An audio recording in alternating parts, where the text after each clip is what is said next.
Okay, so I've got one segment on here. I want to make sure you're doing those correctly. And if you will pay attention here, you can close the segment and open the segment to make sure you have those correct, which I do on that one. So what I do is I hit the button and hit segment, and I like to go ahead and put click so I have a segment. And then this one's supposed to be going from 32.5, 4 to 43.5. 43.5,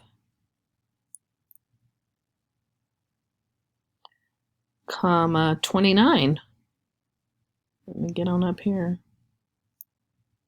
43.5, comma 29. Then I go grab another segment and I go ahead and click so I have the segment, and this one is going from 43.5, make sure you get it right, comma 29 to 53.5, comma 47. So 53.5, comma 47. Oop, seeing that's not right, so I need to move it. 53.5, comma 47. And you can come over here and make sure that you've got it right. Okay, and then then see how that has an open dot? That's incorrect, so you can click on it and close it. And so that is the way to put your segments on your graph. I hope that helps.